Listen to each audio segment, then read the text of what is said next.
check.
Ladies and gentlemen, welcome back to another Wednesday, which means it's time for another live stream. Sorry I missed the last couple weeks. Feeling a little under the weather, but back to business, back in the saddle.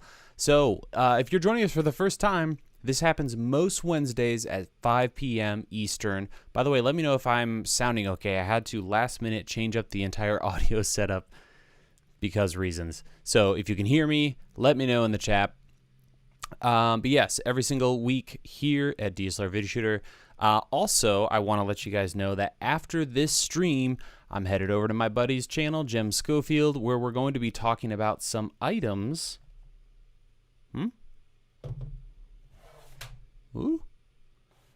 And this guy over here that I bought off of Wish.com, all of that gear was under $100. Camera, light, and microphone. So if you want to see what that is all about and how awful a lot of this stuff is, you can check us out over there. I'm going to drop a link in the chat right now, and I will also drop a link in the chat at the end of the stream. So we're going to be doing this stream for probably, I don't know, 40 minutes, and then I'll bounce over there. So ready to rock. Sync is off for me as well. So yes, the sync is going to be off because I'm no longer sending audio through my Atem Mini because things got real hairy and I didn't have time to fully sort it out. So I had to change up the game, new audio interface, just to get us through this stream. So I apologize if what you hear and what you see is a little off. We'll get that sorted for next week. So we have several people already in the chat, including James, Wouter, CL, Brandon, Bruce, Gabriel, Dan, and others. So welcome. We got Tom in here, and I saw him somewhere. Where is he? Mr. Camera Junkie, good to see you. These are regular guys over here. Alex, Emilio, and others. So thank you guys for joining. And this is our 12th, I believe, episode of the video helpline. So if you have any questions, let me know, and we're going to go ahead and dive into those right now. So I'm going to start at the top here. We got James asking if, let me put it on the broadcast, excuse me, if you're going to purchase 2 or 3 small form factor RGB lights like the Aperture MC, which ones would you choose and why? Budget is not a concern, thanks. If you're looking for really small lights, those MCs are fantastic. I've got, I don't know, 4 or 5 of them, and I love them. I put them in light fixtures like lamps, and they're just fantastic. Great little light. So that's probably the one I would go with, because when you have more than one, it's really nice to be able to control them all with your phone, all at the same time, link them together, things like that. So that's a good question. Related question, instead of apparently mispriced $20 RGB panel, I purchased a small rig Pix M160. I'm very happy with it. Okay, cool. All right, guys, I'm going to scroll down to the bottom because there's a lot of very kind words from you guys saying hello and everyone's settling in. So we're going to jump down, and there is a, holy smokes, $50 donation from Melohi? Hope I'm saying that right. He says, hope you feel better. Thank you so much. I feel much better. And that is a very, very generous donation. So thank you so much. First time viewing from Bruce. Welcome, welcome, welcome. Yes, Wednesdays. Thoughts on the new DJI Ronin 4D? Looks like a dream camera to me. Yeah, that thing is something else. I'm hoping to get my hands on one before too long. I really want to play around with the image. So everyone's been talking about the form factor, which is absolutely nuts and is amazing. But I really want to dive into what's going on with that full frame sensor. How does it compare to other manufacturers? And the lens mount. I just have a lot of questions about lenses and image. So, if you take away all the stuff that makes the 4D, the gimbal, the wireless monitor, which is just crazy, what's going on with the image quality? Because that's a big deal, right? And I would love to see them produce a 1D or 2D version of that camera where it's just the sensor and the brain, a normal cinema camera. Not because what they have now is not good enough, but I just think it'd be great to have. I love just more people making cinema cameras is a good thing, right? So it'd be cool if they made one that was half the price and it was just, you took out all that stuff and just made it that little body. That'd be super cool. All right. So good question, Jem. What else we got here question-wise? Everyone hears me. Good. Am I a Joe Satrinian fan? I'm not sure who that is, so I would suppose the answer is no.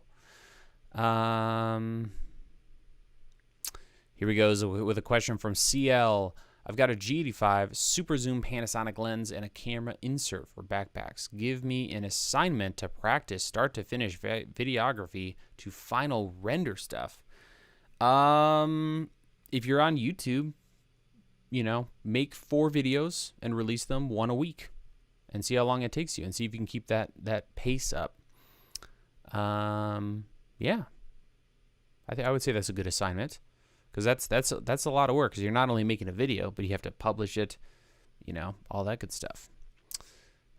He also adds up, because gear is cool. I'm just a hobbyist. I need to get out and shoot. Love taking other people's ideas. Yeah, take something you're super passionate about, make 4 videos on the topic, and release them one after the other. See if you can knock out all 4 videos in 2 weeks.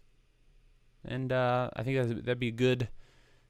Something like that where you have a deadline. Whatever you do, pick a deadline, because that is really going to, force you to do something. Otherwise, if you have no deadline, you're just either never going to finish it or take forever. So that's a good one to go with.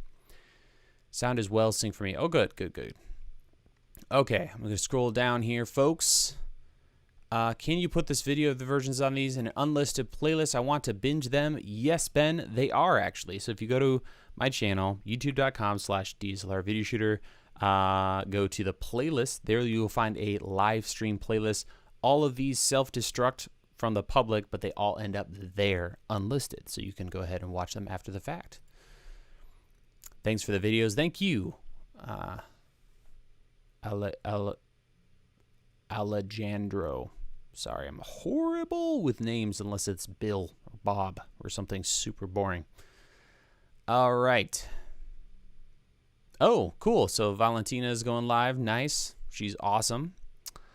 All right, here we go. Aaron, looking for an affordable workflow items post-recording. What should I consider for video editing and overlays if I can afford Final Cut Pro? Looking for affordable workflow items. So for me, I think, honestly, Final Cut, just their default stuff is plenty good. If you're looking to spice things up, though, what is it called? I've got their thing open right now. What is it called? I'm looking it up here because they have amazing plugins that I use quite a bit, actually. Why aren't you showing me the name of your company? Motion VFX, is that the right one? Yeah, Motion VFX. Sorry, that took forever for me to figure out. But they have really, really good plugins, really nice integration with Final Cut. So if you're looking for that kind of thing, they've got big packs that go on sale all the time. So Motion VFX for Final Cut. Great question. Let me get that out there. What monitor light can you also use for video? Monitor light? I'm not sure what you mean there, Sharon. Fill me in on that, and maybe I can figure that out. Glad you're feeling better. This is from Ty the Prodigy.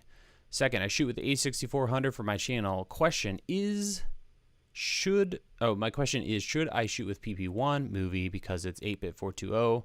or S-Log would get messy, right? So my favorite setup is shooting, and I've done a video on this if you look for, on my channel for Sony color issues.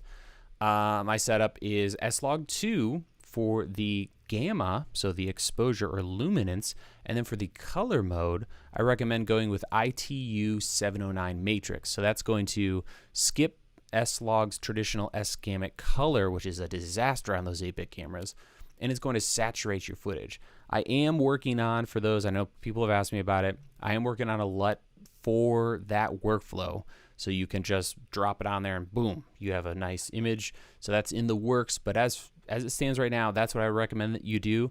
The only thing you have to do at that point, after you use those settings, is deal with your contrast. So, adjusting your luminance, and then you're good to go. Do you have any recommendations for learning commercial video business, specifically business? Plenty of shooting instruction, but technical business stuff is lacking. Funny you should mention that, because a buddy of mine who is a wizard at corporate video, let me pull it up here so you guys can see. He and I did a guide together. Was it 5 years ago now? 4 or 5 years ago. So let me go ahead and share that here. So this is the if you go to academy.dslr video shooter, this is where I sell all of my camera guides. We got the new A7S. We got the LUT pack if you don't want to spend the whole, get the whole training thing. Bunch of camera stuff. And right here at the bottom of the page is the corporate video guide. So here we talk about all that stuff. So you're talking about mainly business, and that's really what this is. This is an evergreen, I don't even know how many hours this is. It's a lot of hours. But we'll scroll down through the outline here, and we have this whole area on business. So we talk about incorporating accounting, taxes, bookkeeping. We recap a bunch of accounting stuff, hiring contractors, billing and line items, figuring out rates. So when someone's like, hey, we want a video, how much does it cost? And you have to turn around and be like, what's your budget? We talk all about that dance and some more business thoughts. And then there's this huge FAQ where we talk about breaking, you can read through this. There's a ton of stuff here. So I would recommend it if you're looking for information on that. Also, a huge part of business is going to be pre-production. This is where things usually go wrong or super right for people.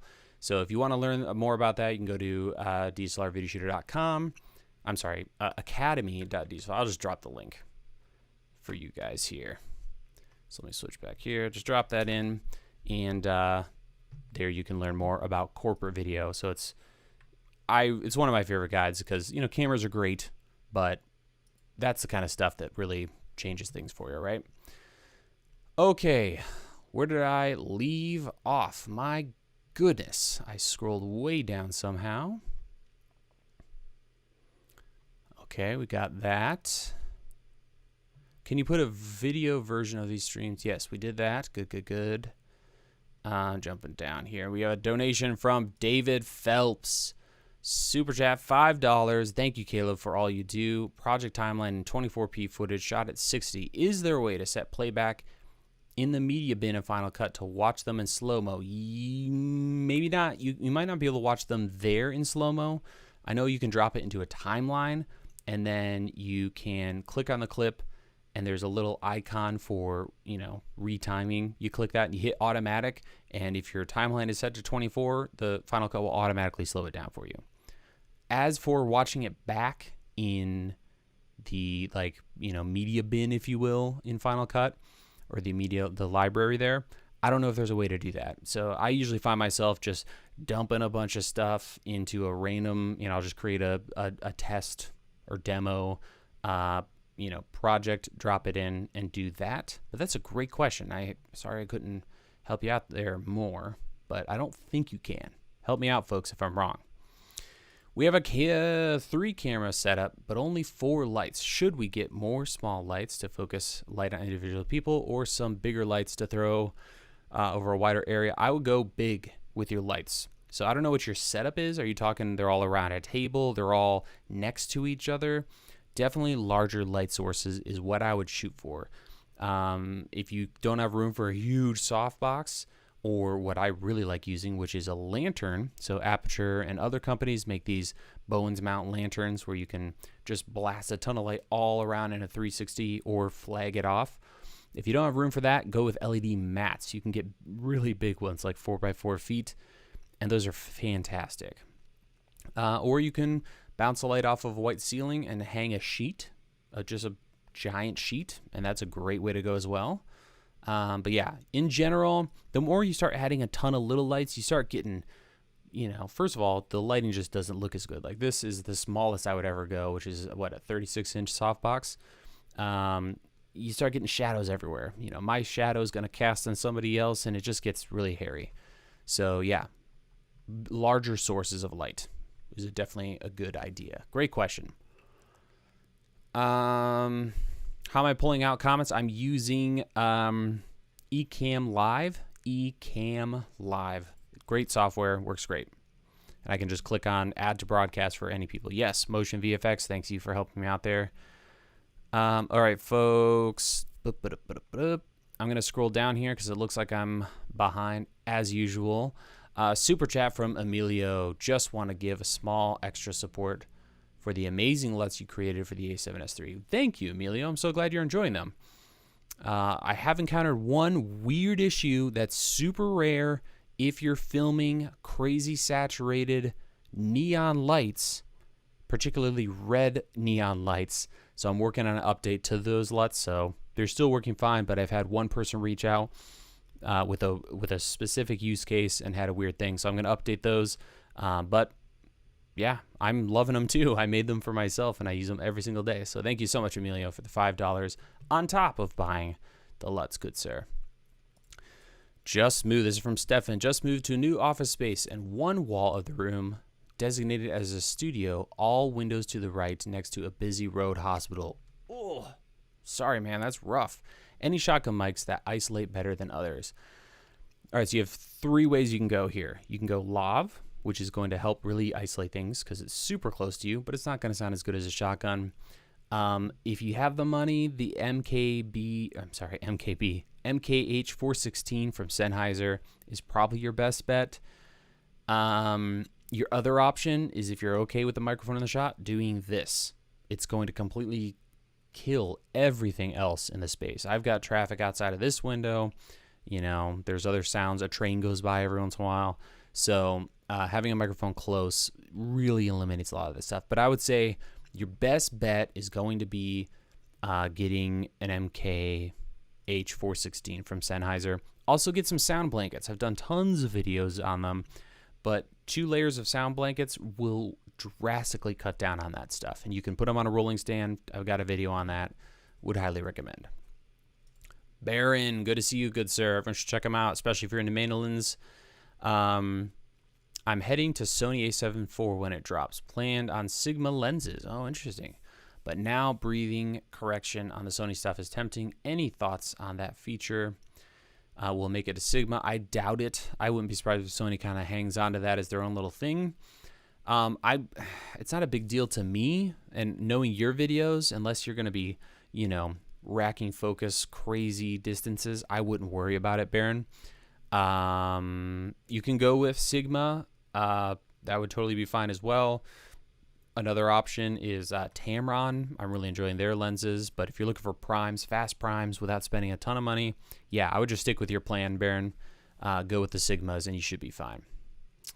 But yeah, I doubt that's going to come to them, but I could be wrong. All right.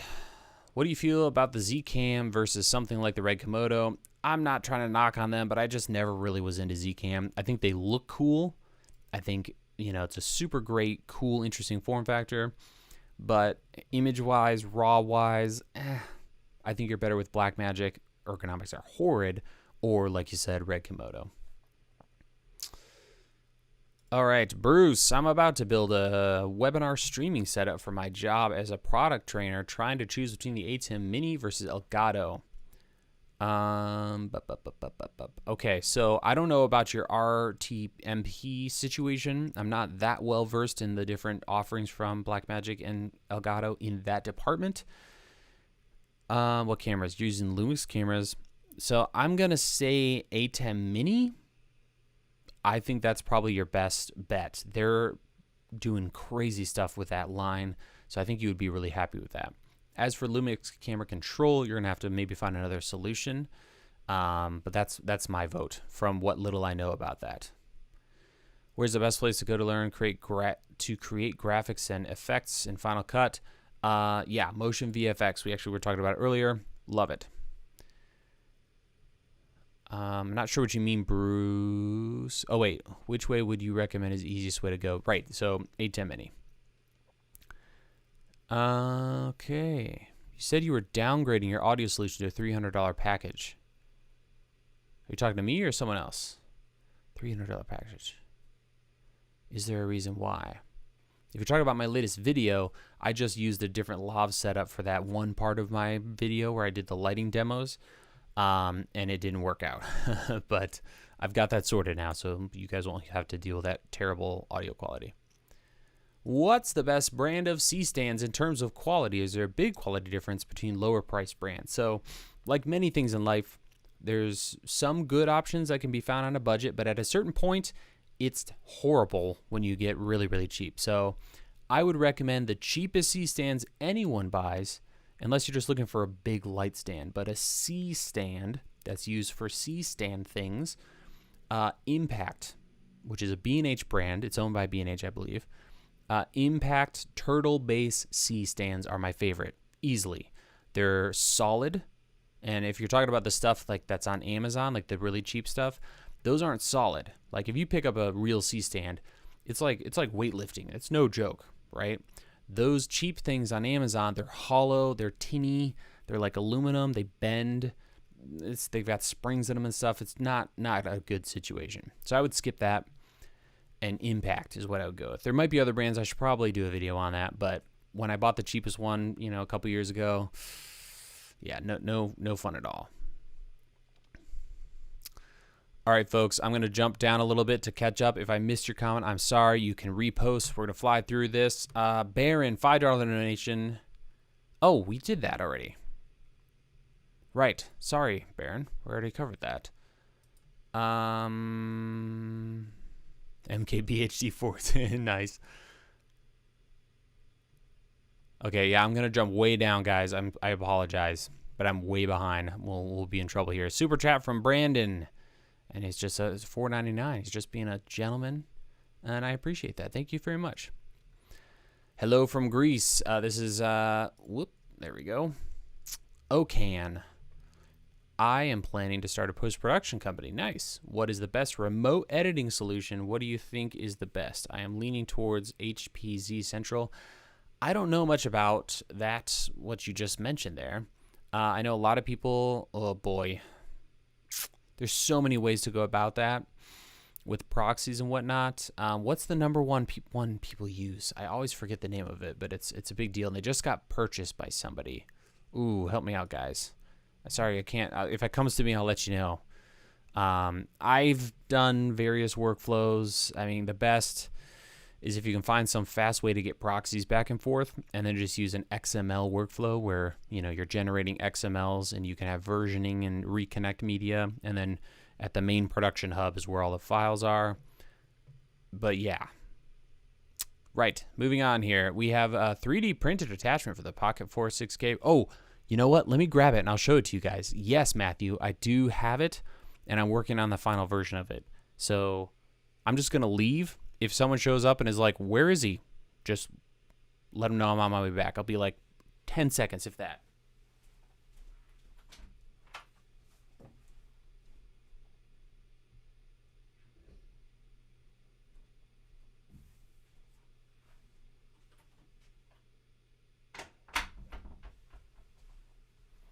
All right, so here is what I have so far. Let's see, there we go. So you've got your Pocket 6K Pro, and bolted onto the cage here. Come on, camera, don't do this to me, Canon. There you go. There's going to be a spot for 2 full-size XLRs that will be able to tap into the camera's XLR, and then a spot for the cables to come out right here. and then it just bolts onto the cage, and it gives you a great spot for your hand. So that issue I talked about in the review, it kind of solves that, and it gives you some additional features, and you can remove it easily, and it's essentially, an XLR box that is ergonomic. So that's the situation. Looking into getting that fully developed and available as some kind of kit or something for people. Great question, Matthew. Okay, let's move that. Let's see. Thank you, Bruce. Appreciate it. Premiere is terrible lately. I feel like that's what I hear all the time. So sad. Do you still take on projects outside of YouTube? How do you find your clients? I don't anymore. So full-time YouTube, it's really, in my opinion, if you're going to do, you have to really pick one, right? If you want it to do well. So back when I did do production, I did some work on my own as my own like independent production company, but usually I was a shooter editor type. So I would, have my clients were directors, right? So I would get hired to come on, bring all the gear and film things, light things, that kind of stuff. So I only, I would get a couple guys. I'd have like 3 or 4 guys that I would work with. So those were my clients. When it comes to how they got their clients, a lot of that isn't in that guide that we talked about earlier, the corporate video guide. But really the best is doing good work, do as much as you can, and word of mouth. I wouldn't advertise for it. I feel like those kind of clients are not the kind of clients you want. I've heard also a lot, make the kind of content that you want to get paid for. So do a lot of spec work, all that kind of stuff. Great question. Okay, let's see here. We got MTLFX. Love your videos. When doing your videos, are you pre-adjusting your focus, or are you putting the camera on autofocus? I pre-adjust it. So I sit down, get all settled in. Not on this camera. This is a Canon camera, so autofocus is usually all right. But I use a Panasonic S1, which is pretty bad at autofocus. So I sit down, beep, beep, have it lock right here on my face, and then I leave it. I'm far enough away at f2.8 where I'm not worried about it changing. But if you're shooting Canon or Sony, you're probably okay, if that's your question as well. What bit rate do you normally shoot at? It depends on the camera, Jesse. For Panasonic, their 150 megabit is actually really good. So you can get 10-bit, 4K, excuse me, and at 150 megabits. So when you're filming a ton, that's amazing. On Sony, I would recommend bumping that up. So on my A7S, I shoot at the full SI, which I believe is 240 or higher, if I remember correctly. So do some tests. Film yourself just sitting there, move around a little bit, show a color chart, then pull that stuff in post, zoom it up to 400%, and look for weird stuff and see what you're happy with or what you're not happy with. Your A7S3 LUTs are too cheap, saves me lots of time. One quick question, using false color LUT, expose on the green for skin or leave it at that? And leave it at that, question mark? Well, thank you, and thank you for purchasing the LUTs there. Brendan, sorry, mispronounced your name. So with the false color LUT that's included with that, there's 2 green colors. There's a light green and a dark green. The light green should be your roughly peak skin. Or you can fill the face with the lighter green, and that's going to give you a slightly overexposed shot, which is what we want, just like what we talked about in the guide. The more you overexpose, the more you're able to reduce noise. So if you want to overexpose and get the best noise reduction or noise performance, fill the face with as much of the light green as possible. If you want kind of a normal, correct exposure, according to Sony's white papers, use that darker green, okay? So, but in general, if there's a person in your shot, put green on their face, preferably the lighter green, and you're done. And that's why I made that false color LUT, is I was sick and tired of like, okay, find a gray card, and what color is the gray on the false color again, and all that stuff. So, yes, I would do some tests, though, to see what you prefer. So film someone with skin, fill it with the light green, fill it with the dark green, pull them in the post, see what you think. And just like we talked about, the other LUTs match that false color, so you don't have to mess around with changing exposure. Great question. Okay, I'm going to try to zip along here. Hey, Caleb, recently purchased the Image GH06. Awesome tripod. Love that. I'd like to purchase a nice but cheaper slider that's compatible. I've never used a slider before and unaware how they work with 75mm bowl. You can use any slider, and I would just recommend putting that on a video head on top of your tripod. So you can just put your quick release that comes with your tripod, attach that to your slider, you're good to go. You're welcome, David. Thank you. Is the Boya BY-MM1 a good DSLR microphone? These days, I'm recommending people at the very minimum get a Rode wireless, or sorry, I always say Rode Wireless Go, Rode Video Micro. That or higher is where I would recommend starting. A lot of that stuff, you know, the Boyas, I've played with some of those in the past, but, you know, spend another $20, $30, and you're going to have much better audio quality. Will you be testing the Fujifilm, the medium format GFX 100s? Probably not. I don't know. I'd love to play with them at some point, but I'm kind of waiting for Fuji to jump into their next gen of stuff when it comes to autofocus and these other things. But with that camera, that'd be fun. Maybe, Scott. What would your recommendation be for your first cinema lenses to invest in? Currently shooting Canon FD, like the look, but would like to have more film, lenses. Love from Sweden. Love Sweden. Thank you, Joel. I would check out, oh man, I'm embarrassed that I'm trying to remember his name. Let me look it up quick. I know a video he recently did, and I should know. His name starts with an S. Help me out. He does like cinema lens reviews and videos on cameras. His name starts with an S. He usually has a can of beer he's drinking while he's just chilling and talking about stuff. Why can't I find him? Come on, YouTube. Help me out. There's a channel who's got exactly what you're looking for. Like, not ridiculously expensive cinema lenses. Not Steven. Full frame cinema lenses. Sorry, guys.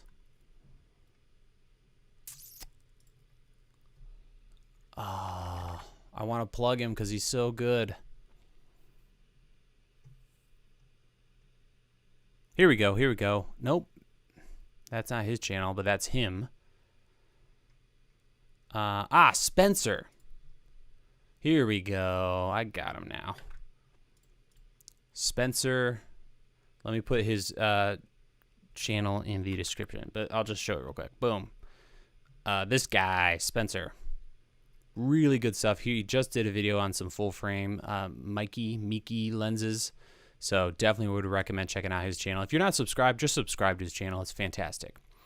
So I'll put a link to that in the chat. Let me go back here. I know, guys, I'm sorry. I'm getting way behind on the old chat, but I'll drop that in. And I'm going to jump down again because I'm behind. Let's see. Where were we?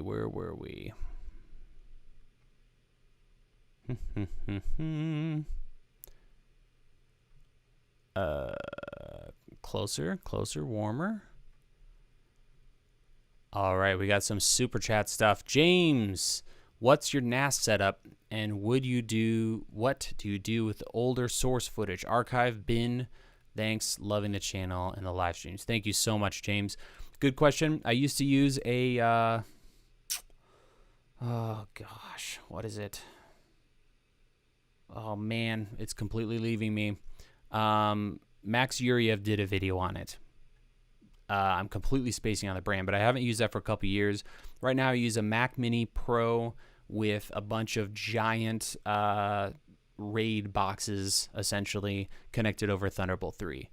And it's been working perfectly, all over 10 gigabit Ethernet, and it's just been the best. It's been completely flawless. As for what I'm doing now when it comes to footage, what we've recently been doing to save a ton of space is any project on YouTube that's older than a year, what I'll do is I'll go in and I will take the final exported file. So for a YouTube video, an exported file will be between 2 and 5 gigs, right? I drop that in the project and I delete all the A-roll from the entire project. And that frees up so much space, but I still have all of my B-roll footage. And if I needed to, I could export the video and I still have, footage of my face. It's just not the original footage. So hopefully that answers your question. But that's it does so much for your storage space. It's amazing.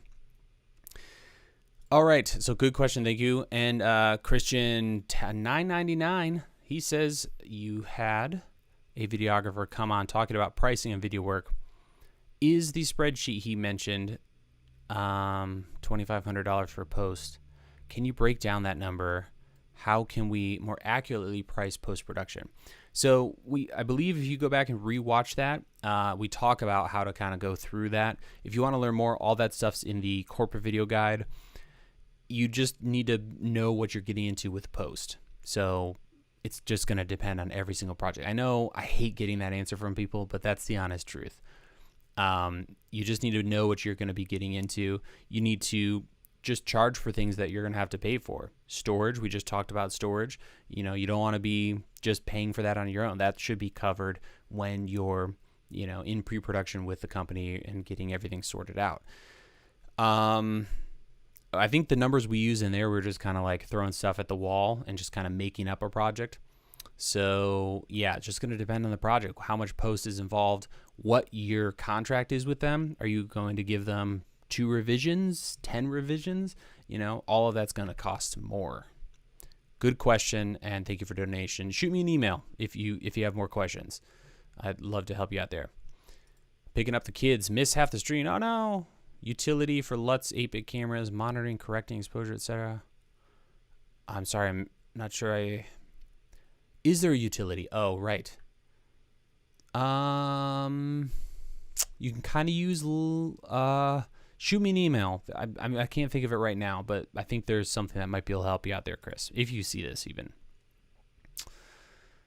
Okay, what are we at here? We're going to have to wrap this bad boy up, so I'm going to... oh, dude, Spencer's in here. What's going on, man? I'm sorry, I couldn't remember your name. I knew it started with an S. But yeah, Spencer, check out his channel. Sir Roger Deakins, good to see you as always, sir. Yes, Alan, thank you.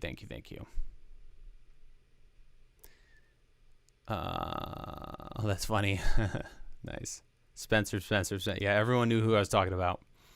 Yep, media division is also great. Yeah, Spencer, I totally didn't know you were even in here. That's awesome. If you can find the comment who's asking about good cinema lens rec, you're the guy I was recommending. All right. Yikes, you had your camera stolen. What should you do? Man, there's a couple websites you can go to where you can enter in your serial number if you have that, or any information about it. A lot of, and I recommend everyone do this. Before you buy a used camera, run it through those sites, see if it was stolen. That way you can get in touch with the owner and be like, yo, here's the guy who's selling your camera.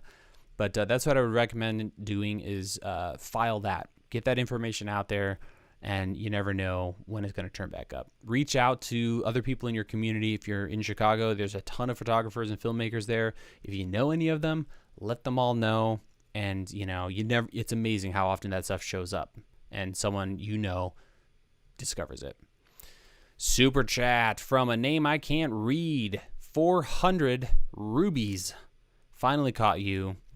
Asked you a bunch of questions about the Pocket 4K a couple years ago through email and promised to leave a tip on the live stream. Mission complete, I guess. Thank you for the help. Thank you so much for the donation.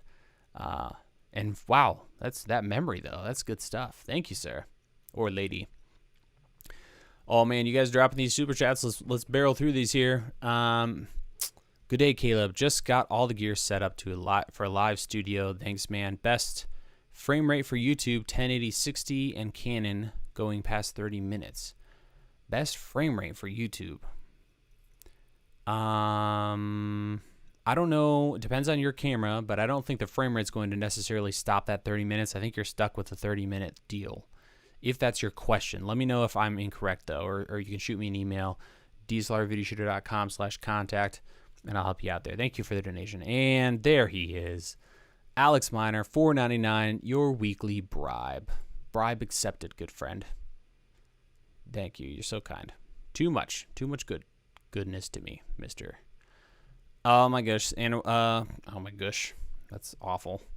Wannabe Films, he's a reg 501. Thanks for the P60C review. Very helpful. So glad it helped, and thank you for the donation. I'll put that toward one of my purchases of those, because they're great. All right, boys and girls, we're going to wrap this bad boy up, but here's the deal. If you want to keep watching and keep chilling and learn about some weird, cheap stuff from Wish.com in the next stream, which is starting in a couple minutes, let me get the link for you. We're going to be, sorry about all the noise, good grief, Caleb. We're going to be talking about some weird stuff that we bought on Wish, a bunch of camera gear, a bunch of lighting gear, a bunch of audio gear, and that is going to be dropped in the chat right now. So I'm going to finish the stream, drink some water, hit the gentleman's room, and then be right back over at that link. So if you want to keep hanging out, we'll be over there. Otherwise, thank you so much for all of your donations, for your amazing questions, for being just the best community to hang out with on YouTube. I hope you have a wonderful rest of your evening, and we will see you next week.